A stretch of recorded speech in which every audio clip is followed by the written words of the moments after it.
Suami saya memberi mobil saya pada ibunya, lalu ayah saya melakukan sesuatu yang membuatnya hancur.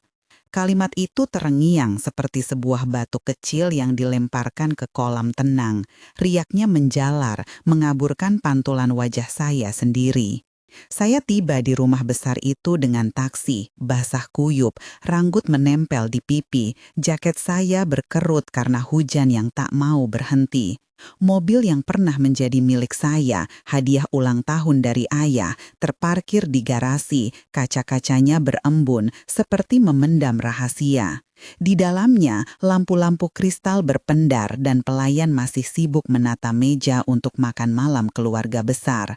Kontrasnya mencolok dari hujan dan jalanan menjadi ruang hangus kemewahan. Mata-mata menoleh ketika pintu taksi terbuka. Ada bisik-bisik halus yang menusuk samar. Saya menuruni tangga, menyesuaikan langkah agar tidak terlihat tergesa-gesa, menahan gemetar yang bukan hanya karena cuaca. Di meja makan, Hugo duduk dengan tenang. Selalu begitu, senyum tipis, sikap yang membuat orang percaya ia tak pernah kehilangan kendali. Di sebelahnya, ibunya, Donya Rosa, mengenakan gaun yang seolah menantang lampu untuk menyorotnya. Ia menatap saya seperti pemilik panggung yang baru saja menarik kain penutup. "Clara," katanya singkat, suaranya manis seperti gula tapi kasar seperti koin. Aku membalas dengan anggukan kecil. Di sekeliling meja, saudara ipar saya bertukar pandang. Don Ricardo, ayah saya, duduk di ujung meja dengan punggung tegak, wajahnya seperti patung batu yang tidak menampilkan apa-apa, tapi matanya memerhati seperti orang yang menghitung setiap gerakan. Hugo berbicara, santai, seolah mengumumkan hal biasa. "Mobil itu sekarang untuk ibuku," katanya. Tidak ada nada minta maaf, tidak ada penjelasan yang masuk akal, hanya pernyataan yang mengunci ruang bicara seperti pintu besi. Suasana di meja pecah menjadi kosong, sendok berhenti mendekat ke bibir, pembicaraan terhenti. Kiranya yang saya rasakan bukan hanya keheranan, tapi sebuah pemutusan yang lembut namun menusuk. Sesuatu yang saya kira milik saya diambil oleh orang yang seharusnya menjadi anggota keluarga yang berlindung oleh suami saya sendiri. Pandangan pertama saya menuju ayah. Don Ricardo mengangkat sedikit dagunya dan ada ketenangan yang membuat aliran darah saya melambat. Tidak ada suara keras, tidak ada ledakan. Ia hanya menatap Hugo seperti menilai apakah ada alasan yang sah. Saya tahu ayah, ia bertindak dengan cara yang berbeda dari yang dilakukan orang pada umumnya. Ada cara yang tenang dan terhitung, yang lebih menyakitkan pada akhirnya, karena ia memilih momen yang tepat untuk memutuskan. Di benak saya, adegan itu berulang-ulang. Hari ketika ayah memberikan kunci itu kepada saya, suaranya rendah dan penuh harap. "Jaga ini, Clara, bukan hanya mobilnya, tetapi tanda bahwa keluarga kita mempercayaimu." Saat itu, saya merasa dipindahkan ke sebuah tempat yang tak lagi asing. Sekarang, benda yang sama menjadi alat untuk menyingkap kerapuhan. Jika Anda pernah melihat sesuatu yang seharusnya aman, milik Anda diambil oleh orang terdekat, Anda tahu beratnya rasa malu yang datang bukan dari kehilangan itu sendiri, melainkan dari cara orang lain memandangnya. Di meja itu, tatapan menjadi pengadilan yang tak bersuara. Saya menahan diri, membiarkan rasa sakit mengendap menjadi dingin, sambil menata senyum yang tepat untuk keluarga lain yang menunggu adegan berikutnya. Saya tidak ingin membuat gaduh, bukan karena takut, tetapi karena ada hal yang lebih berbahaya daripada kemarahan yang belum dipikirkan, yaitu tindakan yang lahir dari kekurangpahaman dan emosi. Jika cerita ini sedang menyentuh sesuatu dalam hidup Anda, jika Anda pernah menjadi saksi pengkhianatan yang dibungkus sopan santun, tuliskan kota asal Anda di komentar dan subscribe jika ingin mendengar bagaimana saya menghadapinya. Setelah makan malam, ketika piring-piring dibawa pergi dan suara gelas yang diseka mengisi ruangan, Hugo mencoba menjelaskan dirinya. "Itu hanya sebuah bantuan untuk ibuku," katanya, seperti sedang membela kekasih lama yang menuntut perhatian. "Dia butuh mobil untuk pergi ke dokter, untuk belanja." katanya dengan nada yang seolah sudah memikirkan setiap pembenaran. Namun, ada hal-hal kecil yang tidak cocok, acara medis yang tidak pernah disebutkan sebelumnya, tagihan belanja mewah yang masuk seperti benang merah pada pola permintaan yang tak kunjung usai. Saya bertanya dengan suara yang lembut, karena itulah yang paling slow dan paling mematikan.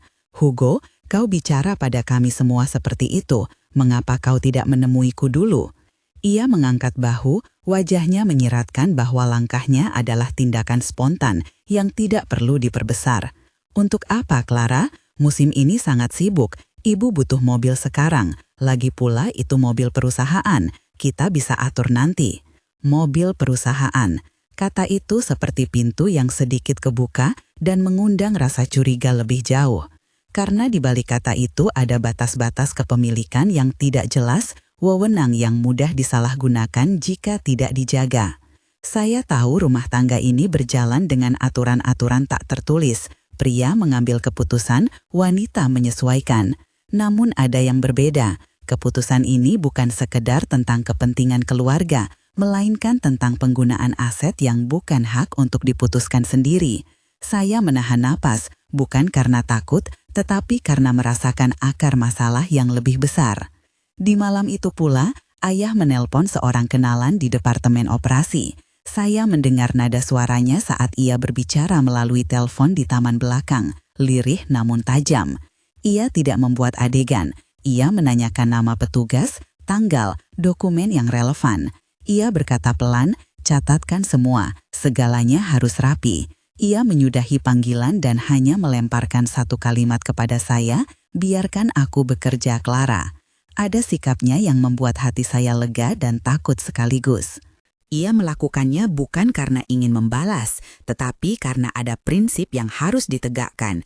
Dalam pikirannya, tidak ada tempat untuk keputusan yang merendahkan martabat orang lain dengan cara yang licik.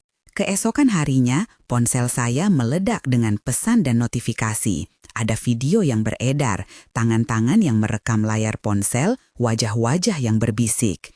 Klip itu menampilkan Donya Rosa di sebuah pusat perbelanjaan mewah, berdiri di samping mobil baru yang dulu saya gunakan, menekan tombol remote, memutar kunci, membuka pintu. Semua tampak biasa sampai ia terdiam, pintu mobil tidak terbuka. Ia mengetuk, memanggil sopir, menatap sekeliling dengan marah. Orang-orang di dekatnya mulai merekam. Sorotan kamera ponsel menangkap ekspresi yang berubah dari arogan menjadi terkejut, lalu marah, lalu malu. Lelucon lokal berubah menjadi tontonan. Ibu mertuamu tak bisa membuka mobilnya sendiri, bunyi salah satu komentar di video yang viral. Saya menonton video itu di dapur rumah sambil menatap cangkir kopi yang dingin. Rasanya seperti melihat sebuah adegan yang dibuat khusus untuk mempermalukan seseorang, tetapi bukan oleh saya.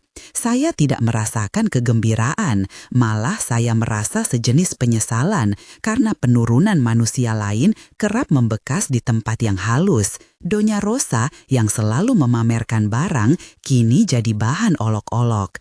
Dalam video itu terdengar Donya Rosa berteriak-teriak, menuduh orang di sekitarnya, mencari siapa yang bersalah. Ia tidak tahu bahwa tindakan yang diambil ayah saya bukanlah prank. Itu adalah langkah administratif yang menandai bahwa kepemilikan itu diputuskan untuk ditinjau ulang, bahwa ada pertanyaan serius tentang siapa berwenang menggunakan aset tersebut. Hugo menelpon saya, nada suaranya berubah menjadi tegang. Clara, kau harus melakukan sesuatu, katanya, menuding saya seolah saya adalah arsitek dari kehancurannya. Ibuku dipermalukan, semua orang mengejeknya di internet. Ia menyalahkan saya karena merasa saya punya alasan untuk bergelut di media sosial karena tanpa alasan saya pasti menebarkan kebencian. Saya membalas tenang. Kemarahanmu diarahkan salah, Hugo. Jika ada yang bertanggung jawab, itu bukan aku. Ia membalas dengan kalimat kasar, menuduh saya tidak mendukung keluarganya. Kata-katanya menusuk, bukan karena saya takut kehilangan, tetapi karena ia menempatkan tanggung jawab elektrik emosional yang besar pada saya sebagai pelepas ulahnya sendiri. Pintu menuju kamar besarnya Don Ricardo tampak lebar. Saya tidak ikut dalam pertemuan itu, tetapi saya tahu bagaimana pertemuan-pertemuan semacam itu berjalan. Ada argumen yang dibuat oleh lelaki yang telah berinvestasi dalam jaringan dan pengaruh. Argumen yang disusun dengan profesionalisme dan dingin, bukan dengan hinaan. Keesokan harinya, pemberitahuan resmi tiba. Hugo diberhentikan dari posisi operasionalnya. Surat itu singkat, berhenti pada frasa kebijakan internal yang dilanggar, penggunaan sumber perusahaan untuk kebutuhan pribadi tanpa otorisasi. Ada juga permintaan agar semua perangkat dan akses dikembalikan. Ia diberi pilihan, mengundurkan diri atau diberhentikan. Ia memilih jumlah langkah yang paling dramatis. Enggan menandatangani pengunduran diri, ia berargumen, mencoba untuk berkukuh pada posisinya. Tetapi ketika struktur perusahaan memutuskan, pilihan praktisnya semakin terbatas. Saya menyaksikan adegan pengusiran. Tidak ada teriakan besar, tidak ada kekerasan fisik. Hanya pintu kantor yang menutup, langkah-langkah yang diikuti oleh petugas keamanan, koper kecil yang diangkat dari bawah meja, wajah yang memerah karena malu. Keluarga besar menonton, beberapa berbisik. Aku berdiri di ambang ruangan itu. Tangan saya rileks di samping, tidak ingin menambah bahan bakar. Peluruhan kata-kata di benak saya. Tindakan Don Ricardo bukanlah pembalasan pribadi yang barbar, melainkan penegakan aturan yang dilanggar. Ia menggunakan wewenang perusahaan untuk menegakkan norma, untuk menunjuk bahwa ada batas-batas yang tidak boleh dilewati, bahkan oleh anak sendiri. Donya Rosa, yang sehari sebelumnya menatap saya dengan arogansi, mengalami kehancuran reputasi yang lebih luas daripada sekedar tidak bisa membuka pintu mobil di mal. Rekening-rekening kartu tambahan yang dibayarkan untuk barang mewah muncul ke permukaan. Ada nota restoran mahal, tagihan perhiasan di toko terkenal, tiket perjalanan yang tidak pernah dibicarakan. Semuanya mengkait pada akun yang secara administratif berada di bawah nama saya atau tercatat dalam lingkup akses keluarga. Penemuan ini membuat percikan di meja keluarga. Sejumlah orang yang dulu menegakkan topeng sopan mulai menjauh. Yang awalnya adalah rahasia tertutup, kini menjadi bukti yang diformat rapi oleh auditor yang dipanggil oleh ayah. Bukan hanya kemewahan yang dipertaruhkan, ada utang-utang yang menumpuk. Beberapa di antaranya ditandatangani dengan kartu kredit yang hanya tampak sebagai bentuk kemurahan hati yang salah tempat, sampai kemudian terlihat seperti pemanfaatan. Rumah-rumah investasi yang dulu dipamerkan mulai dikenai tagihan dan permintaan pembayaran. Don Ricardo memerintahkan pemeriksaan menyeluruh oleh tim audit independen, bukan untuk menyiksa, melainkan untuk memastikan aset perusahaan dan keluarga terlindungi. Di balik tindakan itu, saya merasakan kebutuhan ayah untuk menjaga sesuatu yang lebih besar dari terpaan ego sementara. Seiring hari-hari berlalu, rumor menyebar. Komentar-komentar di media sosial memunculkan versi cerita yang sungguh-sungguh berbeda dari yang sebenarnya. Sebagian menyalahkan saya karena tidak cukup tegas, sebagian lain menganggap tindakan ayah sebagai kong kali kong dari orang kaya. Namun realitasnya lebih sederhana. Keputusan untuk mengambil kembali akses dan menilai penggunaan aset adalah tindakan administratif yang legal, berjarak dari dendam. Itu upaya untuk memulihkan keseimbangan yang sebelumnya dilanggar. Malam-malam setelahnya saya sering duduk di ruang kerja ayah, menatap rak buku yang penuh sejarah keluarga. Ada foto tua, ayah muda dengan jas kerja, ibu saya yang tersenyum. Saya menyentuh permukaan meja kayu, ingatan akan mobil yang dulu ia hadiahkan, bagaimana ia menepuk bahu saya sambil berkata bahwa suatu hari saya akan mengerti mengapa hal-hal kecil seperti kunci kendaraan bukan semata benda. Orang meremehkan hal-hal kecil, Clara, katanya waktu itu. Padahal hal kecil itu menandai karakter. Sekarang, karakter diuji di meja sidang kecil yang dipanggil ayah. Bukan ruang pengadilan publik, melainkan ruang internal keluarga dan perusahaan yang menilai tindakan berdasarkan aturan. Hugo tidak hanya kehilangan jabatan, ia juga kehilangan jaringan yang selama ini menopangnya. Beberapa klien memilih menarik diri karena reputasi dianggap tercemar. Beberapa kolega tiba-tiba menjauh, takut bahwa asosiasi dengan namanya dapat merusak nama baik mereka.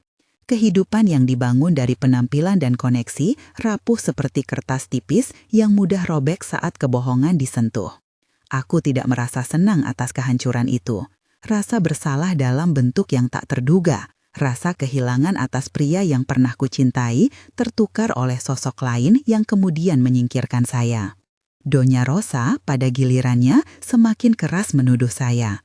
"Ini semua salahmu," pekiknya suatu sore, matanya menyala. Ia meraba-raba argumen-argumen yang menyudutkan saya sebagai istri yang tidak tahu berterima kasih, yang congkak karena berasal dari keluarga yang berbeda. Ia menganggap dirinya korban, padahal jasanya sendiri adalah perpanjangan tangan keputusan suami. Pertengkaran itu tak menghasilkan kemenangan moral yang manis, hanya menumpuk jarak yang lebih dalam di antara kami. Di tengah kekacauan, saya menata langkah saya sendiri. Keputusan tidak boleh lahir dari amarah, tetapi harus berdasarkan bukti dan pilihan yang mempertahankan harga diri. Saya mulai mengumpulkan dokumen-dokumen kecil, tanda terima, pesan, email yang menunjukkan pola pembelanjaan. Saya tidak melakukan itu untuk menghukum, tetapi untuk melindungi diri dari penilaian yang mungkin akan mengklaim bahwa saya menolak kebaikan keluarga mertua dengan alasan yang tak masuk akal. Saya juga menghubungi seorang pengacara, bukan untuk memicu pertempuran, melainkan untuk memahami hak-hak saya jika perceraian menjadi jalan yang tak terelakkan. Dalam pertemuan itu, saya menyadari satu hal. Terlalu sering perempuan dituntut untuk mempertahankan keutuhan keluarga tanpa diberi ruang untuk menuntut pertanggungjawaban. Saya ingin ruang itu untuk diri saya sendiri. Sambil menunggu hasil audit dan keputusan internal, ada momen-momen sunyi di mana saya bertanya pada diri. Apakah semua ini berbanding?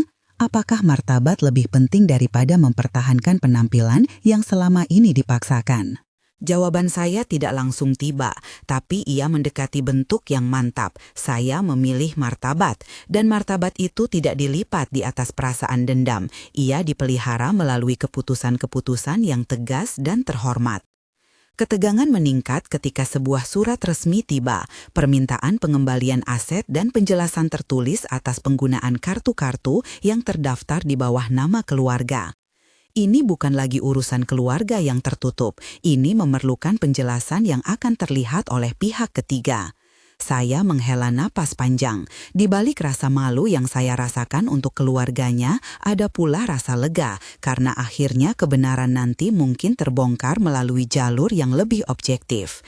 Namun saya juga tahu bahwa proses ini akan menarik perhatian publik, dan publik sering lebih menyukai cerita sederhana, pahlawan dan penjahat, sementara realitasnya selalu rumit. Suatu sore saya menemui Hugo sekali lagi. Ia tampak kurus, matanya memancarkan kelelahan. Ia menatap saya bukan dengan amarah saja, melainkan dengan campuran kebingungan dan rasa kehilangan yang membuatnya lebih manusiawi. "Clara," katanya lirih, "aku berpikir aku berbuat benar." Aku menatapnya lama. Kata-kata itu tidak cukup untuk menggantikan rasa yang telah rusak. Saya berkata padanya dengan tenang, "Benar untuk siapa, Hugo? Benar untuk ibumu, untuk keluargamu, atau benar menurut prinsip yang berlaku untuk kita semua?" Ia tak menjawab, hanya menunduk. Kata-kata itu menggantung antara kami, sebuah jembatan yang mulai retak. Ketika malam turun dan lampu-lampu rumah menerangi jalan seperti titik-titik kecil harapan, saya menata rencana. Saya tidak mau hidup di bawah bayangan sebuah keputusan yang merendahkan saya. Saya mulai menyusun dokumen, berbicara dengan tim penasehat bisnis yang lama, menaruh kepercayaan padaku, memikirkan langkah-langkah untuk menjaga kestabilan finansial yang mungkin perlu kulakukan sendiri. Proyek kecil yang sempat kuhentikan kini mulai aku nyalakan kembali, sebuah lini pakaian yang kuimpi-impikan sejak lama, sesuatu yang bukan hanya sumber penghasilan, tetapi juga tempat aku membangun kembali martabat yang terguncang. Namun sebelum saya dapat menutup bab 1 ini, ada satu peristiwa yang membuat semuanya berubah arah. Sebuah artikel online berjudul provokatif menerangkan semua isu dari sudut pandang yang tak menguntungkan. Komentar-komentar mengalir deras, beberapa penuh empati, yang lain penuh kebencian. Aku tahu saat itu bahwa cerita kami tidak lagi hanya milik keluarga kami. Ia menjadi konsumsi publik, dan di saat publik menonton, segala tindakan kita akan dinilai dengan lebih keras. Malam itu saya duduk di balkon menatap porton gerbang besar yang mengunci rumah seperti akhir sebuah panggung. Tirainya tertutup sebagian di ruang tamu, ada getaran halus dalam suasana yang menunggu pencerahan. Saya menutup jurnal kecil yang berisi catatan-catatan kecil tentang pengeluaran, percakapan, dan tanggal-tanggal. Di ujung pena ada sebuah keputusan yang mulai mengeras. Saya akan menuntut kejelasan atas apa yang telah terjadi, bukan untuk menghancurkan, tapi untuk memulihkan. Saya menutup lampu balkon dan berjalan masuk, mempersiapkan diri untuk pertemuan yang akan mengubah segalanya. Pertemuan antara keluarga, hukum, dan martabat yang harus dipertahankan. Di pagi berikutnya, kabar lain menyebar. Beberapa aset yang terkait dengan keluarga mertua diajukan untuk peninjauan oleh pihak ketiga. Bank-bank menuntut klarifikasi. Ada getaran di udara yang membuat setiap langkah lebih berat, namun juga terasa seperti pembersihan. Di antara tumpukan surat dan email yang masuk, saya merasakan sebuah kelegaan yang aneh. Untuk pertama kalinya, isu-isu yang selama ini terbungkus rapat mulai terbuka. Meski proses itu akan menyakitkan, saya tahu bahwa kebenaran sering menuntut pengorbanan. Langit menampilkan warna keabu-abuan, seperti selimut yang menutupi sesuatu yang sedang terjadi di luar penglihatan umum. Saya menatapnya, menahan emosi yang bergulung. Di dalam diri saya ada kesadaran baru. Mungkin kehancuran yang menimpa mereka bukan hanya hukuman, melainkan akibat logis dari pilihan yang mereka buat sendiri. Pilihan yang tampak kecil pada awalnya bisa jadi batu yang menumpuk sampai runtuhnya struktur yang tampak kokoh. Saat saya menyiapkan dokumen hukum pertama, menelepon penasehat, dan menghubungi auditor yang akan membongkar kepingan-kepingan transaksi, ada satu rasa yang mendominasi, ketenangan tegas. Aku tidak lagi menjadi wanita yang menunggu keputusan suami. Aku mengambil langkah satu demi satu, dengan martabat yang tidak terguncang oleh ejekan orang lain. Langkah-langkah kami menuju pengadilan atau setidaknya ke meja mediasi belum sepenuhnya jelas. Masih ada perhitungan, masih ada orang yang meyakininya akan berbalik. Tapi ada satu hal yang tidak lagi dapat diambil begitu saja dari saya, hak untuk menuntut pertanggungjawaban. Jika ada yang mengira saya akan diam, mereka keliru. Di tengah semua itu, saya mendengar kabar lain yang membuat nafas saya terhenti sebentar. Hugo mulai menghadapi konsekuensi profesional yang lebih luas daripada sekadar pemecatan lokal. Hubungan bisnisnya terdampak di tingkat yang membuatnya hampir tidak bisa kembali ke posisi semula. Donya Rosa, yang dulu menilai kerapihan dan penampilan sebagai sumber segala kekuatan, kini harus menghadapi realitas di mana penampilan itu hancur lalu menjadi bahan olok-olok. Saya tidak menonton kehancuran itu dengan senyum puas. Saya menontonnya seperti orang yang menyaksikan sesuatu yang harus terjadi agar kebenaran muncul. Malam menutup adegan itu dan saya berdiri di jendela kamar menatap lampu-lampu kota yang berkedip. Di bawahnya, kehidupan orang-orang biasa terus berjalan. Toko-toko kecil, anak-anak yang bermain, pasangan yang berdebat kecil. Kembali ke realitas itu memberi perspektif. Masalah keluarga besar dan aset megah bukan segala-galanya. Namun, untuk saya, ini tentang melepas sesuatu yang tidak adil dan membangun kembali sesuatu yang lebih tahan banting. Langkah berikutnya dalam kisah ini akan menguji banyak hal, batas cinta, batas loyalitas, dan batas hukum. Saya menutup tirai perlahan, seperti menutup bab yang masih berdetak. Ada ruang yang harus diisi dengan kerja, bukti, dan keputusan yang tidak hanya emosional. Dalam diam itu, suara ayah datang sekali lagi, bukan sebagai perintah, tetapi sebagai pengingat. Jalani dengan martabat Clara. Tidak ada kemenangan yang layak jika ia merusak jiwa. Saya meletakkan tangan di atas meja, memeriksa dokumen terakhir yang baru saja diketik. Ada nama-nama, tanggal, baris-baris angka yang menandai keadaan sekarang. Di luar sana, percikan media terus berputar. Namun di sini, di meja kecil yang bercahayakan lampu belajar, rencana kami mulai tersusun. Saya tahu perlawanan masih panjang. Saya tahu bahwa luka ini akan membekas. Tetapi saya juga tahu satu hal lain, lebih penting. Saya tidak akan lagi menjadi alat untuk kepentingan orang lain tanpa pertanggungjawaban. Detik-detik menuju proses hukum itu seperti napas panjang yang ditahan oleh seluruh keluarga. Saat langkah kami mulai ditempuh, saya merasakan keseimbangan yang aneh antara kehilangan dan kemungkinan. Di suatu sore, ketika pintu rumah tertutup dan lampu-lampu meredup, saya menurunkan tirai sedikit lebih dan menyadari bahwa bab ini belum selesai. Ia baru saja mencapai momen di mana kebenaran akan diuji oleh aturan-aturan yang lebih besar daripada gosip tetangga. Saya menarik napas dalam-dalam, lalu menatap ke depan, menyiapkan diri untuk pertempuran yang bukan dimenangkan oleh amarah, tetapi oleh bukti, ketenangan, dan martabat. Proses hukum dimulai dengan kertas, rangkaian halaman yang tampak dingin jika dibandingkan dengan rasa yang berkecamuk di dalam dada saya.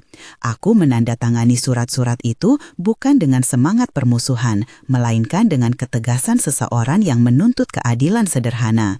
Penjelasan, pengembalian, pertanggungjawaban. Pengacaraku menjelaskan langkah-langkah umum, gugatan cerai, permintaan pembekuan sementara atas beberapa akun, pengajuan bukti audit forensik. Ia berbicara dengan tenang seperti menguraikan peta di hadapannya. Aku memperhatikan setiap kata, mengukirnya di kepala sebagai perintah yang harus dilakukan demi masa depan yang akan kucipta. Audit dimulai. Tim auditor independen datang ke meja kerja ayah, meraba arsip-arsip keluarga, memeriksa tanda terima, korelasi tagihan, dan bahasa administrasi yang selama ini tersembunyi di balik sopan santun. Mereka bukan detektif sinetron, mereka lelaki dan wanita yang menyusun angka menjadi narasi. Dari sana pola mulai tampak, kartu-kartu tambahan yang dipakai tanpa otorisasi formal, perjalanan luar negeri yang tak pernah lewat komunikasi keluarga, pembelian yang tidak pernah tercatat sebagai bagian dari anggaran keluarga atau perusahaan. Bukti-bukti itu tidak berbicara tentang niat pribadi siapapun secara moral. Mereka hanya menunjukkan fakta, penggunaan sumber daya yang tidak sesuai prosedur. Di pengadilan, suasana berbeda dari meja makan yang penuh tatapan. Ruang sidang adalah tempat keputusan dibuat berdasarkan hukum, bukan gosip malajang. Pengacara saya mengajukan dokumen satu persatu. Pengacara mereka mencoba menyanggah, menawarkan versi cerita yang melindungi kepentingan terdakwa. Hakim mendengarkan dengan wibawa yang menengahi. Ada momen di mana aku harus duduk diam, menahan diri ketika klaim-klaim emosional diarahkan ke saya, tentang loyalitas, tentang harga diri keluarga suami, tentang apa yang pantas dan tidak pantas di mata masyarakat. Aku memilih untuk membiarkan bukti berbicara. Bukti tidak tersinggung, bukti tidak menghakimi. Salah satu hal yang menegaskan jalan yang kami tempuh adalah audit forensik yang diajukan sebagai lampiran utama. Ahli keuangan itu berbicara tanpa membumbui. Ia menunjukkan aliran uang, identifikasi kartu, verifikasi tanda tangan yang memang ada, dan mereka yang memanfaatkan akses tanpa persetujuan tertulis. Ketika angka-angka itu dipaparkan, ruangan menjadi sepi. Tidak ada sorak-sorak, hanya detak jam yang terasa berat. Di hadapan bukti, alasan emosional kehilangan pijakannya. Media menulisnya dengan cara yang seringkali menyederhanakan keadaan. Judul-judul provokatif menempar pada cerita kami, dan kutipan-kutipan yang diambil dari pernyataan publik kami terkadang dipelintir untuk sensasi. Namun di forum hukum, publikasi itu hanyalah desah di pinggir jalan. Pengadilan mengambilnya sebagai latar, sementara keputusan didasarkan pada dokumen, saksi, dan hukum yang berlaku. Ketika hakim akhirnya mengeluarkan perintah sementara, pembekuan beberapa akses dan penetapan audit lebih lanjut, itu terasa seperti penegasan kecil. Ada aturan yang mengikat semua, termasuk orang yang merasa di atas aturan. Hugo bereaksi dengan kebingungan yang semakin nyata. Awalnya ia mencoba membela diri di hadapan kameranya sendiri, wawancara terburu-buru yang direkam dengan nada defensif. Ia menuduh saya dan ayah mengadakan konspirasi. Ia menuduh saya menghancurkan keluarganya. Kata-kata itu menoreh luka, tetapi aku tidak membalas dengan hujatan. Aku memilih untuk menyampaikan kenyataan bahwa keputusan yang diambil bukanlah aksi balas pribadi, melainkan prosedur yang perlu demi kerapihan administrasi dan hukum. Tidak setiap tindakan ayah perlu dimaknai sebagai serangan. Seringkali itu adalah tindakan yang menegakkan batas. Kehidupan Hugo berubah lebih drastis dari apa yang tampak di layar. Klien-klien yang dulu percaya padanya mulai menarik diri satu persatu. Kontrak yang seharusnya bergulir dihentikan, proyek-proyek baru dibatalkan. Ia yang pernah berdiri di puncak jaringan sosialnya, kini meraba reputasi yang terkikis. Aku melihatnya dalam foto-foto yang tersebar. Wajahnya tampak lebih kosong, rambut rontok di pelipis, mata yang biasanya penuh kepastian kini menyimpan ketidakpastian. Aku tidak merayakan perubahan itu. Aku merasa sedih atas realitas bahwa langkah-langkah yang diambil menimbulkan dampak pada manusia di balik nama. Donya Rosa menerima dampak paling langsung. Kegemilangan yang dulu menemaninya kini berbalik menjadi sumber pengucilan. Tetangga yang dulu berlomba untuk berada di sisinya kini menjauhi ketika lampu-lampu sorot memancarkan narasi yang kurang menyenangkan. Ia menuduh segala hal pada saya. "Kamu yang memulainya," katanya di depan beberapa sahabat lama. Suaranya tajam karena marah dan frustrasi. Tetapi mereka yang pernah menaruh simpati padanya mulai mengurangi kedekatan, kebanyakan karena takut akan keterlibatan yang membawa mereka pula ke dalam cerita yang dipublikasikan. Kerapuhan hubungan sosialnya nyata dan itu membuatnya menggigil, not hanya karena cuaca, tetapi karena kesepian yang tiba-tiba menempel. Dalam beberapa minggu, ada rapat keluarga yang diatur, bukan oleh aku, tetapi oleh Don Ricardo yang menginginkan penyelesaian yang tidak menambah keretakan. Ia menempatkan fakta di meja dan berbicara tentang bagaimana sebuah keluarga yang sehat harus berdiri di atas transparansi dan tanggung jawab. Ia berbicara bukan dengan amarah, melainkan dengan rasa prihatin yang tajam. Ia menawarkan solusi administratif, pengembalian aset bila terbukti penggunaan yang tidak sah, pembebanan utang pada pihak yang bertanggung jawab, dan upaya mediasi agar perselisihan bisa diselesaikan tanpa harus menjurus ke penghukuman sosial yang tanpa ampun. Di ruangan itu, aku melihat Hugo menunduk. Ia tampak kecil di bawah tatapan ayahku, tatapan yang bukan menghukum untuk kesenangan, tetapi menegakkan aturan yang harus berlaku.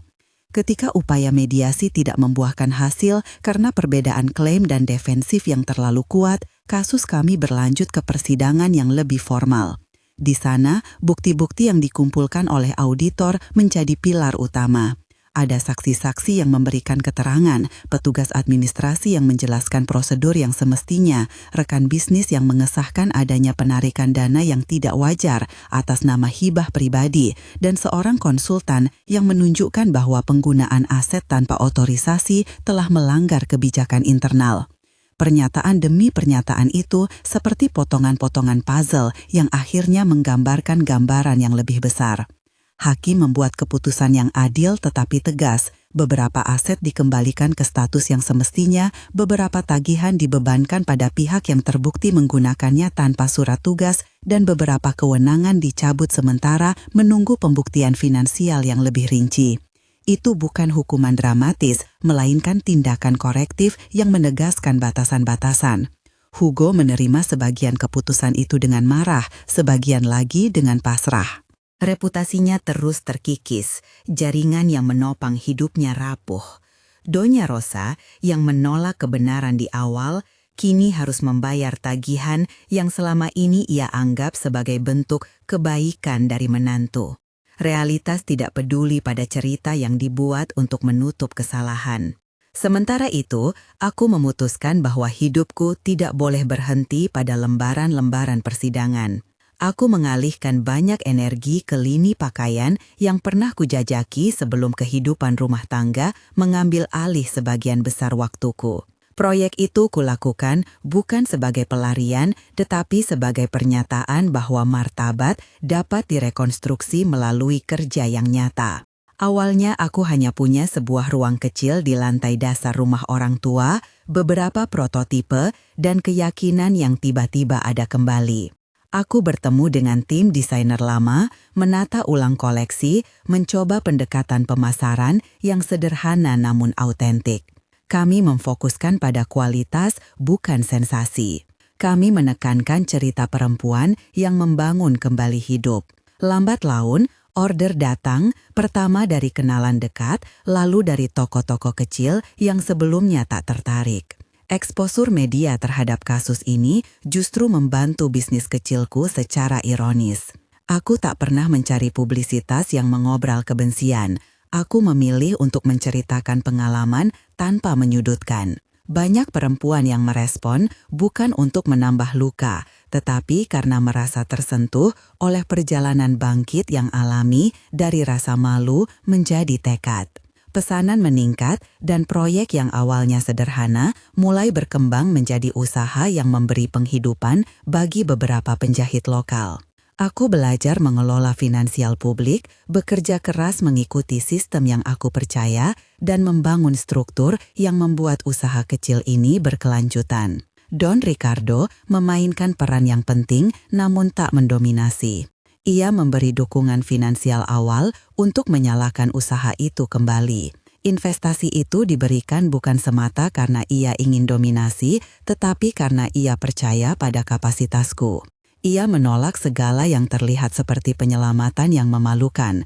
Ia memberikan modal sebagai pinjaman yang jelas dengan kontrak yang transparan, seolah ingin mengajarkanku tentang bagaimana menjaga aset secara profesional. Di balik sikapnya yang tenang, ada prinsip pembelajaran. Kebebasan datang bersamaan tanggung jawab.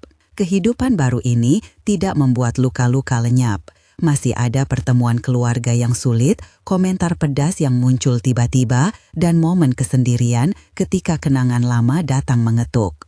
Namun aku menemukan cara menanggapi, bukan dengan melawan setiap serangan, tetapi dengan menetapkan batas, menjelaskan fakta ketika perlu, dan melangkah maju. Hidupku menjadi tentang pilihan yang bermartabat untuk bekerja keras, mempertahankan integritas, dan membuka pintu bagi mereka yang benar-benar ingin bertumbuh. Waktu memperlambat kebencian publik. Seiring berbulan-bulan, perhatian yang intens pada kasus kami mengendur. Media mencari cerita baru. Komentar yang dulu mencemooh berkurang. Dalam penurunan itu, dua hal terjadi. Hugo mencoba memulai sejumlah usaha baru. Namun, yang ia bangun tampak goyah karena reputasinya yang menempel. Donya Rosa menghadapi realitas finansial yang memaksa ia menjual beberapa barang mewah, kembali pada hidup yang lebih sederhana. Ia tampak lebih tua dari umurnya, langkahnya lambat, dan kadang aku melihatnya duduk sendiri di taman, bukan sebagai pemandu sorak masa lalu, melainkan orang yang merasakan dampak dari pilihan yang dulu dibuat begitu ringan. Ada masa ketika kami harus bertemu kembali di ruang keluarga, bukan sebagai musuh, melainkan sebagai pihak yang menyelesaikan berkas-berkas terakhir. Pertemuan itu canggung. Hugo berusaha bersikap sopan, namun ada jarak yang tak bisa dibersihkan hanya dengan kata-kata.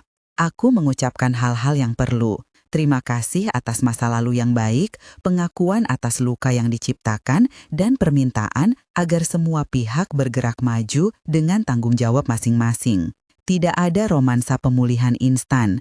Itu bukan novel. Itu adalah dialog yang penuh kepahitan namun juga kejujuran. Di akhir pertemuan, kami mengucapkan selamat tinggal pada beberapa harapan lama. Itu terasa seperti menutup sebuah buku tebal yang penuh detil. Perjalanan hukum meninggalkan bekas. Ada konsekuensi finansial yang nyata, pembayaran kembali tagihan, penyitaan sebagian aset yang dikelola tidak dengan benar, dan pembatasan akses pada beberapa fasilitas. Hugo tidak sengaja kehilangan segala-galanya sekaligus. Kehancuran itu bertahap, terajut dari urutan keputusan yang membuatnya teralienasi dari jaringan yang dulu menopang. Ia harus mulai belajar bekerja dari bawah lagi, mencari klien kecil, menawarkan jasa dengan harga yang lebih rendah, menata kembali nama yang pernah lapuk. Proses itu tidak mudah bagi ego yang pernah menganggap dirinya tak terhentikan. Sementara itu, Usahaku tumbuh perlahan menjadi sesuatu yang membuatku bangga, bukan karena keuntungan besar, tetapi karena hasil kerja yang bertahan. Aku mempekerjakan beberapa perempuan yang butuh penghidupan, mentransfer pengetahuan, dan membentuk tim yang saling menopang. Dalam hal ini, mimpi lama yang kusemai di antara kertas-kertas pengadilan menemukan hidup kembali. Bukan sebagai pelarian dari penderitaan, tetapi sebagai bukti bahwa seseorang dapat membangun martabatnya melalui pekerjaan yang jujur. Ada momen-momen kecil yang terasa seperti tanda pemulihan. Seorang pelanggan lama menulis surat singkat. Kau mengingatkan saya bahwa wanita tak harus mengorbankan harga diri demi penerimaan orang lain. Itu bukan pujian untuk pakaian, melainkan pengakuan atas nilai yang dibangun kembali. Aku menyimpannya, seperti bunga kering di dalam buku harian. Kenangan akan hari ketika sesuatu yang rapuh menjadi tegar. Waktu terus berjalan, dan babak terakhir hampir tiba. Pada suatu malam yang tenang, aku berdiri di belakang tirai yang dahulu kusebut simbol penutup bab. Restoran kecil tempat aku dan beberapa teman berkumpul saat ingin merayakan langkah usaha baru kami memasang tirai tipis di jendela. Pada malam itu, aku menutup tirai dengan lambat, merasakan simbolisme dari tindakan sederhana itu. Tirai turun seperti pintu yang menutup pada fase kehidupan yang penuh gejolak. Di pelupuk mata, ada kesedihan, bukan karena kehilangan yang tak terganti, tetapi karena pengakuan atas peluang yang hilang. Namun, ada juga rasa lega. Tirai itu menandai akhir dari masa di mana kehidupan dipengaruhi oleh langkah yang merendahkan. Aku menatap keluar sejenak, lalu membiarkan tirai itu terlepas. 5 tahun berlalu sejak malam di mana mobil itu diserahkan kepada Donya Rosa. 5 tahun bukan waktu singkat, namun dalam hitungan sejarah hidup, ia terasa cukup untuk membentuk nasib baru. Bisnisku sekarang memiliki ruang butik kecil yang hangat dengan perangko warna kayu dan koleksi yang stabil. Kami melayani pelanggan yang datang karena kualitas, bukan hanya karena nama. Aku bertemu seorang pria yang sekarang menjadi pasangan hidupku, bukan Hugo. Ia seorang yang sederhana, penuh rasa hormat terhadap perjalanan yang kulalui. Hubungan itu lahir dari persahabatan dan saling pengertian, bukan dari kebutuhan untuk mengisi kekosongan. Kami memilih untuk menikah dalam upacara kecil, teman-teman dekat, keluarga inti, dan beberapa kolega yang selalu mendukung. Hugo dan Donya Rosa hidup dalam versi baru realitas mereka. Hugo menata usaha konsultasi kecil, menerima klien yang berhati-hati, namun bersedia memberi kesempatan kedua. Ia bekerja keras dan dalam beberapa tahun mulai mendapatkan sedikit kepercayaan kembali. Namun, ia tidak pernah kembali ke posisi lama. Reputasinya memaksa ia untuk memulai dari bawah. Donya Rosa tinggal dalam rumah yang lebih sederhana, tetapi ia juga tampak lebih bijaksana. Bukan dalam pengertian sempurna, melainkan dalam arti ia sekarang lebih berhati-hati dalam memilih apa yang penting. Ada saat-saat ketika ia menghubungiku untuk mengucapkan selamat atas pembukaan butik baru. Panggilannya singkat, sedikit canggung, tapi ia menyampaikan pemahaman yang seakan datang terlambat namun tulus. Don Ricardo tetap menjadi sosok yang tak banyak bicara. Ia hadir di pernikahanku dengan sikap tenang, tidak mencari sorotan. Ia memelukku, lalu meletakkan tangan di pundakku, seolah memberi restu yang tak perlu diucapkan. Aku tahu betapa ia bangga bukan karena kekayaan yang saya miliki, tetapi karena langkah-langkah yang kulakukan untuk menjaga kehormatan. Di antara kami, ada poros yang dipasang oleh pengalaman. Ia belajar bahwa memberi modal bukanlah menutupi pilihan buruk orang lain. Aku belajar bahwa menerima bantuan tak menghilangkan harga diri jika itu dilakukan dengan syarat yang jelas. Aku merenungkan hal-hal yang berubah selama 5 tahun itu. Apa yang awalnya terasa seperti kehancuran berubah menjadi landasan yang memaksa aku untuk mengkonstruksi ulang hidup. Rasa malu di awal kini menjadi pendorong untuk membangun sesuatu yang tahan lama. Keadilan yang diambil melalui jalur hukum bukanlah balas dendam. Ia adalah koreksi yang melindungi hak-hak yang dilanggar. Aku belajar bahwa harga diri tidak diperoleh dari mempertahankan apa yang semu, tetapi dari membangun bukti nyata yang menunjukkan bahwa seseorang dapat bertanggung jawab atas hidupnya sendiri. Seringkali orang bertanya, apakah kau pernah menyesal memilih jalur hukum? Jawabanku selalu sama, tidak menyesal memilih kebenaran. Jalan itu menyakitkan, namun ia membersihkan ruang yang selama ini dipenuhi ambiguitas. Aku tidak menyangka akan merasa lega melihat dokumen yang menandakan bahwa beberapa tagihan dibebankan ke pihak yang bertanggung jawab. Tidak karena aku riang atas penderitaan orang lain, tetapi karena kerapihan administrasi itu menghentikan penyalahgunaan yang mungkin menimpa orang lain juga. Ada satu adegan yang tak akan kulupakan. Saat aku berjalan menyusuri jalan kecil di lingkungan lama, seorang ibu menghentikan saya. Ia memegang tangan anak kecilnya dan menatap ke mataku. "Terima kasih," katanya, sederhana. "Kau memberi contoh tentang tidak menerima perlakuan yang merendahkan." Aku membalas dengan senyum, menatap anak itu sebentar, lalu melambaikan tangan. Momen itu kecil, tetapi ia memberi arti besar bahwa tindakan seseorang dapat meresap ke kehidupan orang lain. Ketika aku duduk menulis ini, aku merasakan kedamaian yang tak tiba-tiba. Kedamaian itu terbentuk dari rutinitas yang penuh kerja keras, dari hubungan yang sehat, dan dari pengakuan bahwa hidup tidak hitam putih. Ada area abu-abu di mana manusia membuat pilihan yang rumit. Tugas kita bukan menuding, tetapi menegakkan aturan dan membangun kemampuan untuk melanjutkan hidup dengan martabat. Pada akhirnya, judul cerita ini, suami saya memberi mobil saya pada ibunya, lalu ayah saya melakukan sesuatu yang membuatnya hancur, adalah ringkasan sebuah rangkaian peristiwa yang memaksa kami semua melihat kembali batas-batas kepemilikan, tanggung jawab, dan harga diri. Mobil yang dulu melambangkan kepercayaan menjadi simbol perubahan. Tindakan ayah bukanlah sekedar pembedahan ego, tetapi koreksi yang memulihkan keseimbangan. Kehancuran yang dialami oleh Hugo dan Donya Rosa bukanlah sesuatu yang kusegani, namun ia adalah konsekuensi dari pilihan yang membawa resiko nyata bagi orang lain. Pemulihan yang kutemukan bukanlah larutan dalam kebencian, melainkan jalan kerja untuk membangun hidup yang berkelanjutan. Jika cerita ini menyentuh hatimu atau mengingatkanmu pada momen di mana martabat diuji, bagikanlah kepada seseorang yang mungkin juga perlu mendengarkan. Beritahu aku pengalamanmu di komentar, dan jika kamu ingin mendengar kisah-kisah lain tentang bagaimana orang membangun kembali hidup mereka, subscribe untuk mengikuti perjalanan ini lebih jauh. Aku menutup bab ini bukan karena ingin menghapus jejak, tetapi karena aku percaya setiap orang berhak atas kesempatan untuk melakukan yang benar dan menata kembali hidupnya. Di akhir hari, tirai tergulung, lampu meredup, dan aku berdiri di ambang sesuatu yang baru, bukan tanpa bekas, tetapi dengan keyakinan bahwa martabat adalah harta yang paling berharga.